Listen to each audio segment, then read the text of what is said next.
우리 전도서 4장 1절부터 12절까지의 말씀으로 세겹줄의 능력이라는 제목으로 하나님의 말씀을 선포하겠습니다. 그저께 우리 가족들과 집에서 배 깔고 누워가지고요, 우리 영화를 한 편 보았습니다. 특별한 나의 형제라고 하는 영화였는데요, 척추를 다쳐서 전신마비로 휠체어 신세를 지고 살아야 되는 한 지체 장애인과 뛰어난 수영 실력을 가졌지만 6살 아이의 지능을 가진 이 지적 장애인이 함께 서로의 필요를 채워주고 도와주면서 살아가는 이야기를 담은 영화였습니다. 주인공인 형 세하라고 하는 사람은 전신마비예요. 휠체어 타고 목도 가누지 못합니다. 그런데 머리가 굉장히 똑똑해요. 비상한 두뇌를 가져서 여러 가지 고아원의 일들, 업무들, 이 모든 것들을 다 잘 처리하는 똑똑한 머리를 가졌습니다. 그런데 동생 동구, 지적 장애인인 동생 동구의 도움이 없이는 아무 데도 못 가요.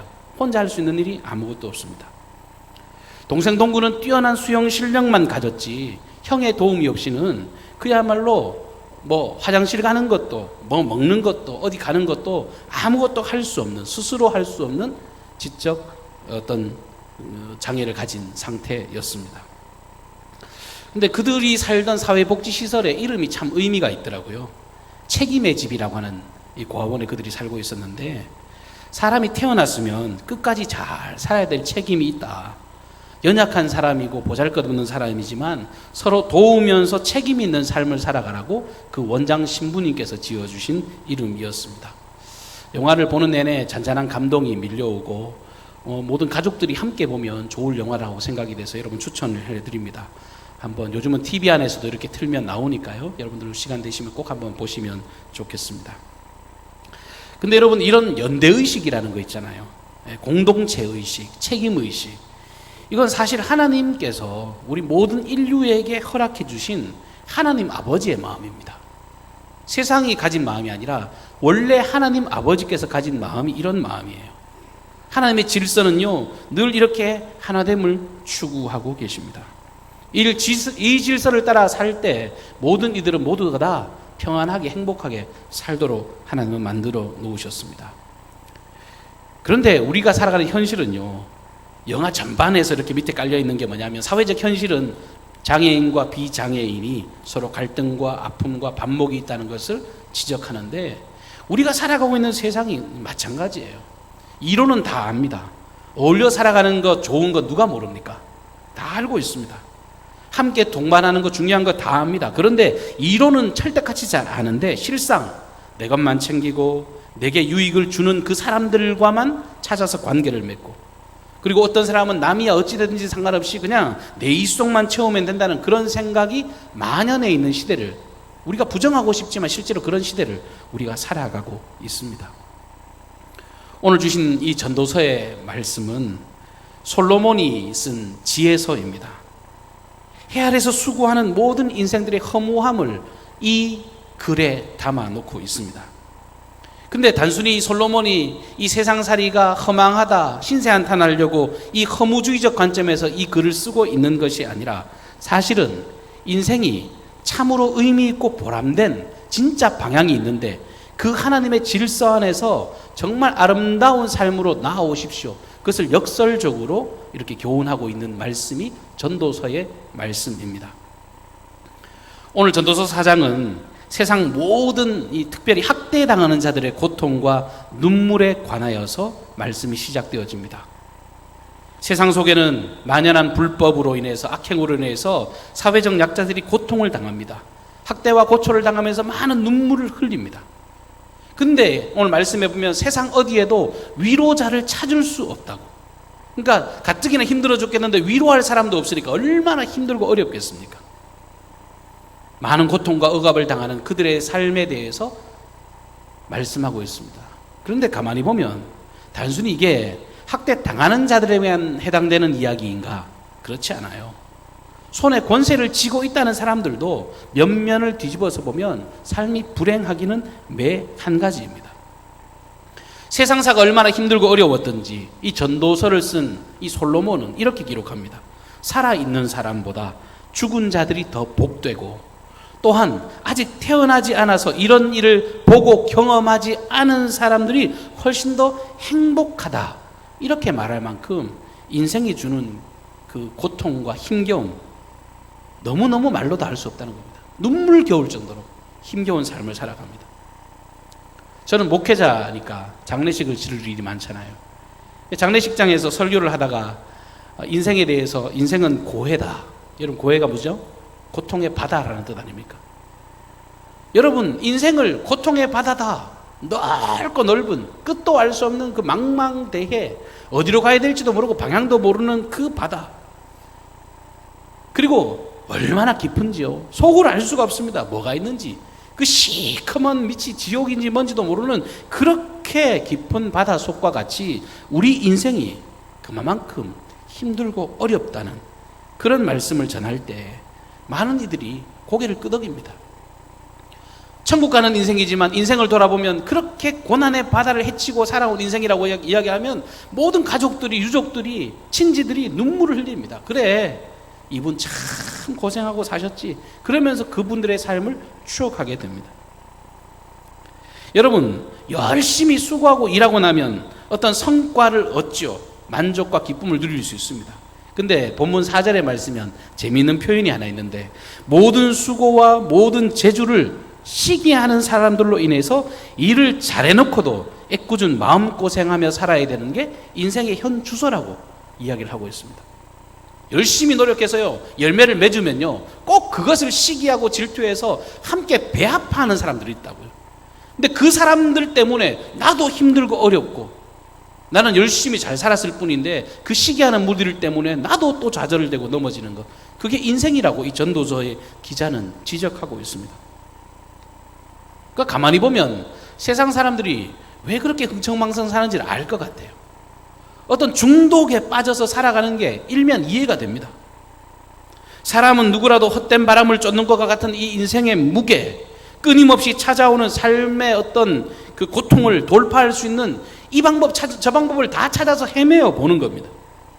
이것도 찾아보고 저것도 찾아보고, 근데 아무리 찾아도 찾지 못하니까 대리만족을 얻기 위해서 그들이 여러 가지 악한 요소들, 이게 악인지 알면서도 거기에 발을 들여놓는 겁니다.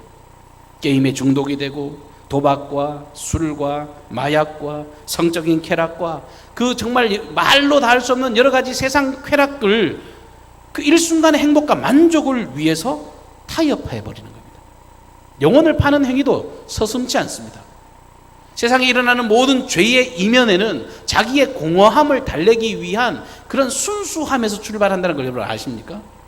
방법을 모르는 거예요. 그 공허함을 채울 길이 없는 것입니다. 채워도 채워지지 않는 그 아픔 때문에 사람들은 이렇게 노력하고 살아갑니다. 이게 어떤 특정 계급의, 어떤 특정 계층의 사람들에게만 해당되는 이야기라고 생각하지만 사실상 수많은 이 상처와 슬픔, 절망, 이거는 모든 이들이 가진 삶의 현 주소입니다. 여기 제가 뭐 모르긴 몰라도 집집마다 문제없는 집이 없지요. 드러나지 않아서 그렇고, 말하지 않아서 그렇고, 정말 솔직하게 다 보여주지 않아서 그렇지 모두 다 이렇게 힘겹고 허덕이는 인생을 살아가고 있습니다. 그래서 견디다가 못 견뎌서 극단적인 선택을 하는 사람들도 얼마나 많은지 몰라요. 제가 어릴 때는 뭐 자살했다, 뭐 극단적인 선택을 했다, 이런 뉴스를 보면 이렇게 생각을 한 적이 많아요. 아이고, 저 사람은 진짜 의지가 약해 빠졌네. 저렇게 죽을 용기가 있으면 강하고 독한 마음으로 살아가지 왜 저렇게 약해 빠졌나? 그 뉴스를 보면서 그렇게 제가 정죄한 적이 있습니다. 근데 한 살 한 살 더 먹어가고 인생을 경험하고 우리 성도들을 만나면서 사는 이야기를 들어보다 보면 요즘은 그런 이야기를 접하고 뉴스를 보면요, 진짜 제 마음이 함께 무너져 내리는 것 같아요. 아니, 얼마나 힘들었으면 저랬을까? 오죽 답이 없었으면 저랬을까? 왜 내가 그때 그 사람을 지켜주지 못했지? 라고 하는 그런 자괴감이 든단 말이에요. 더 안타까운 마음과 불쌍한 마음. 우리 인생이 가진 현 주소를 우리가 눈을 들어 바라볼 수 있어야 됩니다. 근데 오늘 우리가 읽었던 이 본문 말씀, 이 하나님의 말씀, 이 성경에는 인생이 이렇게 고단하고 어렵고 눈물 나는 이 세대 가운데서 진정한 보람과 행복, 진짜 즐거움이 넘치는 인생이 되기 위한 아주 확실한 길을 우리에게 제시하고 있습니다. 우리가 왜 교회를 다녀요? 그 길이 보이기 때문에 교회 다니는 거예요. 우리가 왜 하나님을 믿습니까? 우리가 그 길을 바라보기 때문에 우리가 나와 예배하는 것입니다. 오늘 성경은 우리에게 분명히 제시하는 우리가 진정한 유일한 행복의 비결, 그 첫 번째를 이렇게 말씀하십니다. 너희들이 창조주 하나님을 기억하게 될 때 너희들의 모든 인생은 보람되고 행복한 인생이 되어진다고 말씀하고 계십니다. 전도서의 결론부에 해당되는 말씀인 이 전도서 12장 1절 말씀에 보면 너는 청년의 때 곧 곤고한 날이 이르기 전에 나는 아무 낙이 없다고 할 해가 가깝기 전에 너의 창조주를 기억하라 라고 말씀하고 계십니다. 너희가 정말 낙심되고 어렵고 아무것도 못한다고 그때에 너를 만드신 분, 너에게 아름다운 목적과 계획을 가지고 계신 그 생명의 하나님을 기억하는 인생이 되면 너는 진정한 행복을 누릴 수 있어 라고 말씀하세요. 창조주를 기억하라. 이 말씀은 어떤 권유나 부탁으로 쓰여지지 않았습니다. 명령형으로 기록하고 있어요. 창조주를 기억하라 라고 하는 명령어로 기억한 이유는 뭐냐 하면 유일한 인생의 해답이 여기 있기 때문에 하나님은 강하게 이렇게 명령하고 계신 겁니다. 제가 자주 말씀드립니다만 세상 사람들은 그래요. 종교를 가진 사람들을 보면 아이고 저 사람들 의지가 약해서 그래, 심약하게 이럴 데 없는, 정말 아무 의지할 데 없는 사람들이나 믿는 게 예수쟁이들이지 신앙인들이지, 그렇게 비아냥거립니다. 그러면서 자기가 가진 힘을 과시해요. 자기가 강한 의지, 그것을 자랑하면서 살아가는 분들이 계십니다. 근데 이 전도서를 기록한 솔로몬이요, 없어서 이런 기록을 했겠습니까? 물질, 부와 명예, 권세, 세상의 모든 풍족함이 이 솔로몬이 가졌던 그 부에 비하면 아무것도 아닙니다. 근데 솔로몬 인생을 살아보니까 이게 다가 아니더라는 걸 그가 경험한 거예요. 자기가 누렸던 모든 것이 헛된 바람을 쫓으려고 했던 것이었다는 것을 이 솔로몬이 고백했던 것입니다. 그러니까 오히려 아까 그 비난하던 사람들은요, 아직 실패를 안 경험해봐서 그렇고 인생이 어떤지 현 주소를 몰라서 그렇지, 정말 나중에 크게 뒤면 두 손 두 발 다 들고 천부의 의지 없어서 손 들고 옵니다 하는 그날이 있다고요. 이게 인생입니다. 여러분 분명히 기억하시기를 바랍니다. 하나님 외에 영원한 존재는 없습니다. 유한한 인생이, 잠깐 했다가 가는 인생이, 그 짧은 인생이 어떻게 그 하나님의 광대하심을 이해할 수 있어요? 그 짧은 그 생각을 가지고 하나님을 어떻게 판단합니까? 인생이 진짜 행복하려면요, 영원 속으로 들어가야 돼요. 유한이라는 존재를 깨고 그 영원의 자리, 영원한 존재이신 그 하나님 안으로 들어가야 그의 삶이 진짜 풍요롭고 아름다운 삶이 보장되어지는 것입니다. 나보다 나를 더 잘 아시는 분인데, 나를 만드신 분인데, 내 인생의 모든 문제를 얼마든지 포용할 수 있는 그 생명의 주임으로 나아가야 진짜 행복과 평안을 얻을 수가 있는 것입니다. 어떤 분들은 전도서를 읽다 보면 어떤 허무주의에 빠지려고 전도서를 잘못 이해하는 분들이 계십니다. 아, 이 세상이 진짜 그러네. 이것도 해도 허망하고 저것도 해도 허망하고 이렇게 허망한 세상, 그러다가 그냥 마치 자연인처럼 산속에 처박혀가지고 그냥 내 좋은 거 먹고 마시고 나 혼자 그냥 즐겁게 살다가 죽어야지, 이렇게 허무하게 생각하는 사람들이 있습니다. 근데 전도서의 이야기는 그런 허무함을 조장하는 이야기가 아닙니다. 여러분 5절 말씀해 보시면 그와 완전 정반대의 이야기가 하나 기록이 되어 있는데요, 우매자는 팔짱을 끼고 있으면서 자기 몸만 축낸다 라고 기록합니다. 어리석은 사람은 그냥 팔짱 끼고 아무 일도 안 하고 그냥 자기 몸을 축낸다라고 완전히 그 허무주의와 대치되는 이야기를 하고 계신단 말이에요. 그러니까 말씀을 읽으면서 사람들이 헷갈리는 거예요. 이거는 뭐 일을 하라는 건지 말라는 건지, 일을 해도 문제라 그러고 안 해도 문제라 그러고, 도대체 이 말씀을 어떻게 해석을 하면 좋을까, 이렇게 혼란해하는 사람들이 있습니다. 근데 하나님은 분명히 말씀하세요. 너희들이 창조주를 기억하는 삶이 되어지면, 하나님을 기억하고 너희를 창조하신 그분을 기억하고 살아가게 되면 하나님께서 너희를 향한 놀라운 계획을 발견하게 된다는 거예요. 하나님의 계획에 충실한 삶을 살아가게 된다는 것입니다. 여러분 한번 물어볼까요? 여러분 뭐 때문에 사세요? 여러분 그리스도인들은요 100번 1000번을 물어도 어떤 대답이 나와야 되냐면 나는 하나님의 영광을 위해서 삽니다라는 대답이 나와야 돼요. 하나님의 영광을 위한 삶, 이것이 우리의 유일한 목적이 되고 우리의 삶의 방향으로 고백하는 사람들이 창조주를 기억하는 사람입니다. 그런 사람들의 인생을 대충 살까요? 그렇게 살지 않습니다. 하나님께서 주실 상급을 바라보고 훗날 하나님께서 칭찬하실 그 생명의 멸관을 바라보면서 맡겨진 그 모든 생을 최선을 다해서 아름답게 살려고 노력하며 걸어가게 되는 것입니다. 그리고 그 놀라운 희열을 맛보면서 삶이 즐겁게 아름답게 환희와 기쁨으로 변화되는 것을 경험하게 되는 것입니다. 세상 사람들과 우리는 달라야 합니다. 세상이 무거운 짐을 지고 허덕인다면 우리는 하나님의 영광과 기쁨을 위해 살아가는 자들로서 맡겨진 모든 인생에 의미를 부여해야 돼요. 하나님이 내게 이 일을 왜 명령하셨을까? 내가 왜 이런 사람을 만났을까? 내가 왜 이런 환경을 처하고 있을까? 내게 하나님이 허락하시는 바가 뭘까? 내게 기대하는 바가 뭘까? 그런 것을 늘 기대하고 살아가면 삶이 훨씬 더 풍요롭고 즐겁게 살아가게 될 줄로 믿습니다. 하나님은 우리 행복하게 살라고 너희는 창조자를 기억하라 라고 말씀하십니다. 오늘 사랑하는 예배자 여러분들, 우리 모두가 창조주 하나님을 기억해서 세상에 줄 수 없는 위대한 평강과 기쁨을 누리시기를 주님의 이름으로 축복합니다. 두 번째로 우리 인생이 의미 있고 아름다운 삶이 되기 위해서 중요한 것 한 가지가 뭐냐 하면 우리가 더불어 함께하는 마음이 회복되어야 합니다. 하나님이 주시는 마음은요, 더불어 함께하는 마음이에요. 하나님께서 아주 먼 옛날, 우리가 찬송하는 것처럼 아주 먼 옛날 하늘에서는 당신을 향한 계획이 있었다, 이 찬양처럼 하나님이 사람을 창조하실 때 엄청난 계획을 가지고 사람을 만드셨습니다. 과학자들이 말하는 것처럼 무슨 빅뱅 이론이니 무슨 여러 가지 이야기를 진화가 됐니 무슨 우연히 뭔가 생겨난 것처럼 그렇게 이야기를 합니다만, 성경은 우리가 그렇게 우연히 어느 날 갑자기 재수 좋게 생긴 그런 존재들이 아니라 하나님의 철두철미한 계획 속에서, 하나님의 섭리 속에서 만들어진 인생을 성경은 증언하고 계세요. 하나님의 계획이 뭐냐?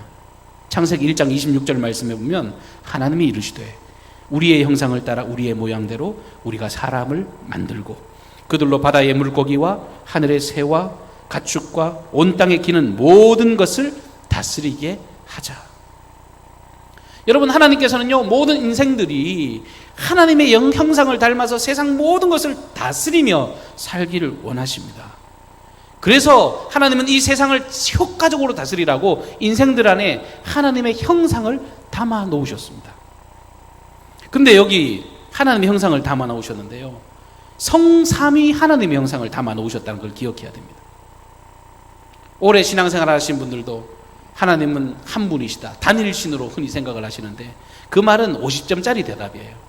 여러분, 너희들은 어떤 하나님을 믿느냐라면 우리는 삼위일체의 하나님을 고백합니다. 그렇게 신앙 고백할 수 있어야 됩니다.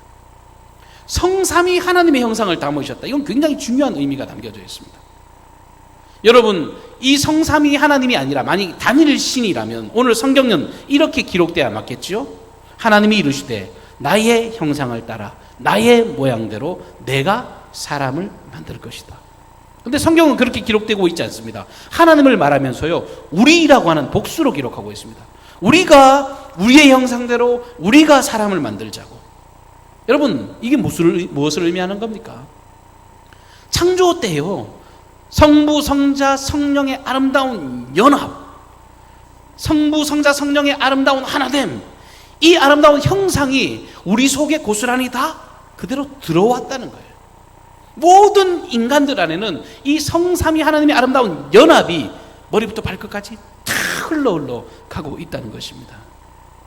그래서 성경을 가만히 보세요. 진짜 읽어나가다 보면 어떤 성경을 읽어나가든지 간에 그 말씀의 결론이 뭡니까?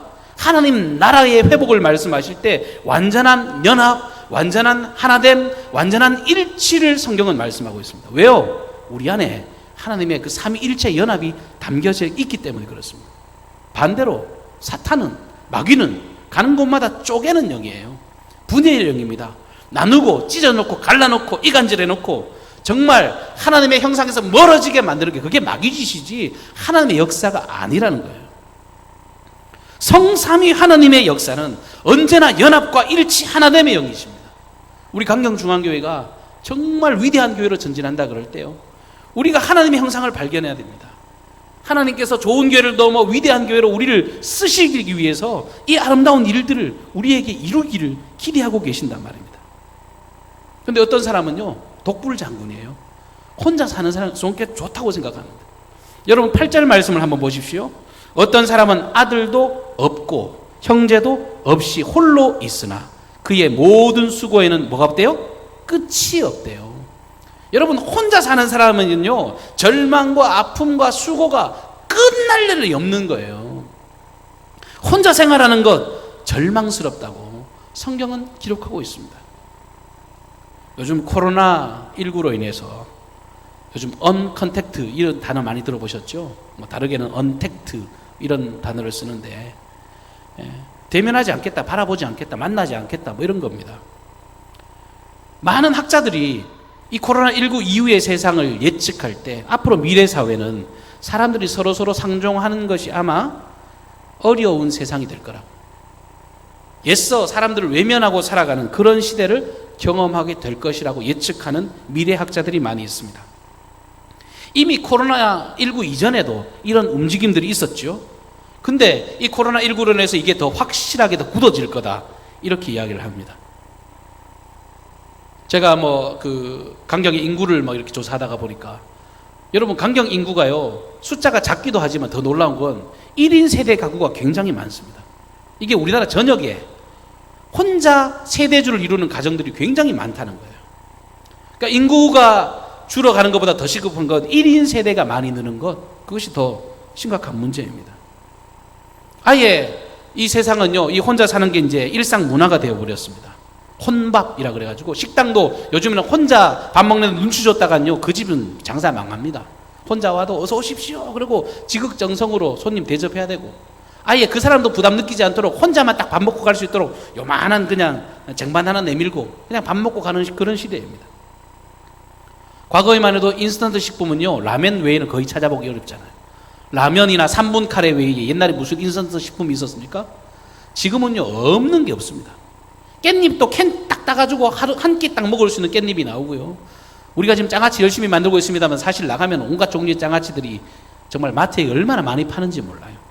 각종 인스턴트 식품들이 그야말로 없는 게 없을 정도로 많이 있습니다. 생활 가전도 요즘은 큰 게 안 팔립니다. 소형 가정이 더 잘 팔립니다. 밥도 그냥 2인분 할 수 있는 거, 1인분 할 수 있는 것, 세탁기도 그냥 혼자 빠는 것, 건조기도 작은 것, 뭐든지 다 작은 것을 선호하는 그런 시대를 살아가고 있습니다. 여러분 이런 거 보면 이제 세상의 조류가 그러니까 이제 포기하고 살까 싶잖아요. 근데 아무리 1인 사회를 조장하는 시대고 이 코로나19 아니라 코로나19 할아버지가 와도 여러분 바꿀 수 없는 질서가 있어요. 이 하나님이 만드신 질서를 사람이 깨뜨릴 수가 없습니다. 하나님께 처음 만들어 놓은 이 삼위의 하나님의 형상을 닮은 이 사람들의 마음을 세상 그 무엇도 침해할 수 없다는 겁니다. 혼자 사는 것이 괜찮다고 말해놓고 여러분 세상 사람들은 여전히 세상과 소통하고 친구들을 만들기를 원하고 있습니다. 그 반증이 뭐냐면 사이버 세상의 모습을 봐도 알 수가 있습니다. SNS 있잖아요. SNS 소셜 네트워크라고 그러는데 여러분 그게 결국 친구 만드는 겁니다. 얼굴을 안 볼 뿐이지 친구를 안 만들면 외로워해요. 글을 하나 올려놓고요, 거기에 좋아요, 싫어요, 여러분 그거 눌리고 안 눌리고에 따라 사람들이 얼마나 기분이 업되고 좌절되는지 아십니까? 어떤 연예인들은 그 싫어요 그 많이 눌렀다고 자살까지 합니다. 누군가에게 내가 사랑받지 못한다는 그 좌절감 때문에 그래요. 상실감 때문에 그렇습니다. 반대로 사이버 세상에서도 좋아요가 많이 눌리면 자기가 어깨가 이만큼 올라가고 사는 어떤 목적을 누리게 되는 것입니다. 요즘 젊은이들이요, 홀로 외로운 밤 친구가 되어주는 것이 있습니다. 누구일까요? 예, 애플사에서 만든 가상의 존재 시리라고 하는 친구입니다. 이 어르신들은 잘 모를 수도 있는데요, 전화기예요. 전화기를 붙잡고 시리야 하면 시리가 대답을 해줍니다. 네, 안녕하세요. 이러고. 우리나라 통신사에도 이제 지니라고 만들고, 제가 삼성 핸드폰 쓰는데 삼성에서는 빅스비라고 하는 이름으로 불려지는데요, 맨날 아침에 눈 뜨면 제일 먼저 하는 게 시리야 오늘 날씨 좀 알려줘 이러면 네 오늘 날씨는 어떻고 저떻고 대답을 해줍니다. 지니야 음악 좀 틀어줘. 빅스비 오늘 뉴스는 뭐야. 맨날 그 기계에다 대고 이런 대화를 나눕니다. 모든 것이 편리해 보이고 문제가 없어 보이지만 사람들은 다른 사람에 대한 그리움이 있기 때문에 그 기계에다 갖다 대놓고도 오만 대화를 해야 돼요. 대화하지 않으면 죽을 것 같으니까. 그렇게 마음을 터놓지 않으면 죽을 것 같으니까 그 기계에다 대놓고 이야기를 한단 말이에요. 하나님의 주신 그 마음 안에 함께 어울려 살아가지 않으면 죽을 것 같은 그 마음이 사람들 안에 다 잠재되어 있다는 증거입니다. 성경은요, 우리 인생이 진짜 행복하기를 원한다면, 우리 인생이 진짜 평안하기를 원한다면 함께 해라, 함께 어울려 살아가라, 함께 어울려서 지내라, 이렇게 말씀하고 계십니다. 인생은 누구라도 그래요. 함께 어울려 살아가고 이 사랑을 다른 누군가에게 베풀고 또 누군가를 통해서 내가 사랑을 받고 서로 주고받으면서 살아갈 때 행복하도록 하나님은 설계해 놓으셨습니다. 삼위 하나님의 형상을 담아 놓으셨다는 게 그 어울림을 증명하는 겁니다. 성삼위 하나님을 닮아서 우리가 늘 서로 나누고 베풀고 아름다운 연합을 이루어갈 때 모두가 다, 주는 이도 받는 이도 모두가 다 행복하도록 만들어 놓으셨다는 겁니다. 제가 9절부터 12절까지의 말씀을 다시 읽겠습니다. 두 사람이 한 사람보다 나으면 그들이 수고함으로 좋은 상을 얻을 것입니다. 혹시 그들이 넘어지면 하나가 그 동물을 붙들어 일으키려니와 홀로 있어 넘어지고 붙들어 일으킬 자가 없는 자에게는 화가 있으리라. 또 두 사람이 함께 누우면 따뜻하거니와 한 사람이면 어찌 따뜻하랴. 한 사람이면 패하겠거니와 두 사람이면 맞설 수 있나니 세 겹줄은 쉽게 끊어지지 아니하느니라. 할렐루야. 세 겹줄은 결단코 끊어지지 않는데요. 연합이 생명을 살리고 연합이 즐거움과 목적을 발견하게 만든다는 것입니다. 저는 지난 한 2주일 상간에 진짜 생각하지도 못했던 기쁨을 경험했습니다. 제가 수원에 사역할 때 함께 동역하던 한 집사님께서, 그리고 또 가까운 이신강교회의 또 한 분 집사님께서 우리 교회로 소정의 헌금을 보내주셨습니다. 많지 않은 금액입니다만 생각지도 못한 물질의 섬김을 받았습니다. 제가 따로 부탁을 드린 적도 없었고 교회 사정을 말씀을 드린 적도 없었습니다. 처음에 수원에서 제가 연락을 받고 덥석 계좌번호를 보낼 수가 없더라고요. 저도 이게 A형이라 그런 이야기를 들으면 생각이 많습니다. 아니 난데없이 이걸 어떻게 보내드릴까 쭈뼛쭈뼛거리고 황송하고 죄송스러운 마음에 고민을 하고 있는데 집사님께서 제게 장문의 카톡을 보내셨습니다. 제가 그 글을 읽고 그분의 개인적인 신앙의 고백을 제가 꺾을 수 없어서 제가 계좌를 보내드렸습니다. 제가 그분이 보내신 문자를 한번 읽어드릴게요. 그분은 열쇠 가게를 하시는, 작은 열쇠 가게를 운영하시는 분이신데 사업장이 지역 재개발로 묶여 이전하게 됐습니다. 저희가 그곳에 들어갈 때는 권리금을 주고 손해 보고 들어갔습니다. 가게를 옮기면서 기도하던 중에 보게 된 말씀이 예수님께서 예루살렘으로 올라가시기로 굳게 결심하셨다는 말씀이었습니다. 그 말씀을 보면서 나는 무엇을 결단해야 하나 생각하다가 물질에 있어서 소유권을 주님께 드리기로 결심하고 처음 매장에서 받았던 권리금과 두 번째 권리금의 차액 1,000만 원의 10분의 1을 아내와 의논해서 어려운 형편의 사람들에게 나누었습니다. 그 이전까지는 온전한 11조를 드리지 못했는데 그렇게 순종했습니다. 그리고 무엇보다 삶의 가치관을 바꾼 말씀은 누가복음 12장 16절부터 21절까지의 말씀입니다. 창고를 헐고 더 크게 짓자라고 하는 부자의 말이었습니다. 아파트 평수 넓혀가는 것이 내 인생의 목표냐라고 주님이 물으시더군요. 그것은 하나님께 부여하지 못한 삶이라고. 그래서 더 이상 아파트 청약하는 것은 포기하고 하나님께 부유한 자로 살기 위해서 그때부터 열심히 일하면서 전도하기 시작했습니다. 좁은 10평대의 빌라에서 수원으로 올라온 그때부터 약 20년간을. 그런데 하나님께서 그 마음을 이쁘게 보셨는지 2018년에 청약에 당첨되게 하시고 또 이번에 이사하면서 들어갔던 권리금보다 3배를 받게 하셨습니다. 기도하는데 마태복음 6장 33절의 말씀이 떠올랐습니다. 이번에 3번째 매장으로 이사했습니다. 하나님께서는 이번엔 또 무엇을 원하시는가 묻고 있습니다. 준비해놓고 있다가 어디에다 이것을 드려야 하나 흘려보내야 하나 고민 중이었습니다. 본교회를 위해서도 드리고 몇 곳을 나누어 드릴 예정이었는데 목사님께 보냅니다. 부담 갖지 마시기를 바랍니다. 부담은 기도로 대갚아 주시기를 바랍니다. 여러분, 저는 이 문자를 받고 그분의 개인의 신앙의 고백을 꺾을 수가 없었습니다. 자신의 삶을 들여 누군가에게 나누고 베푸는 그 온정의 마음.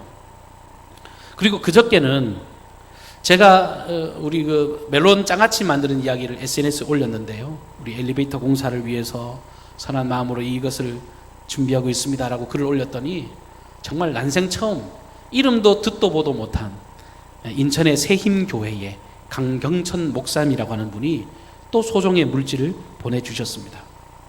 전혀 알지도 못하는 분이 제가 올린 글을 보고 그저 감동이 되셔서 어르신들 계단 오르내리시는 거 보고 힘들어 하시는 그 모습 보시고 그냥 후원해 주시겠다고 보내주셨습니다. 너무 고마운 마음에 어떤 분이신가 제가 그분의 예전 글을 찾아보다 보니까 불과 3년 전에 뇌종양 수술을 크게 받으셨던 분이셨습니다. 사진을 보니까요, 여기에서 이만큼을 다 절개해가지고 스탬플러로 찍어놓은 사진이 SNS에 올라와 있더라고요. 은혜로 새 삶을 얻으셨던 분이셨습니다. 그러면서 그분이 제게 문자를 보내셨는데 이렇게 보내셨어요.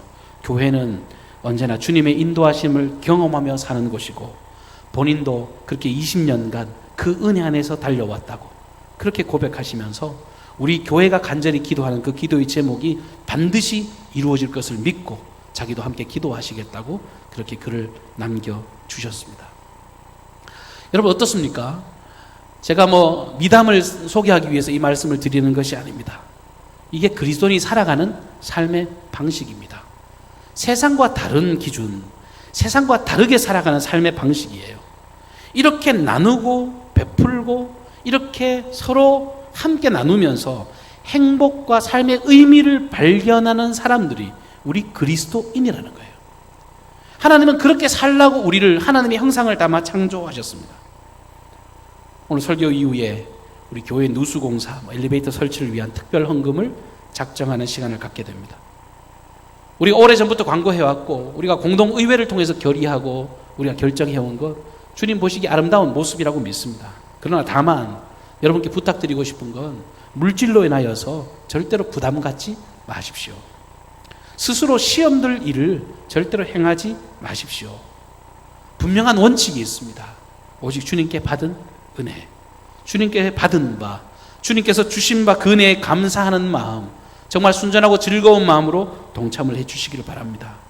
그리고 한 가지 더 덧붙이면 우리가 하나님의 가족으로서 우리가 하나님께서 세우신 이 강경중앙교회의 한 일원으로서 우리가 한 마음을 모아 드리기를 바랍니다.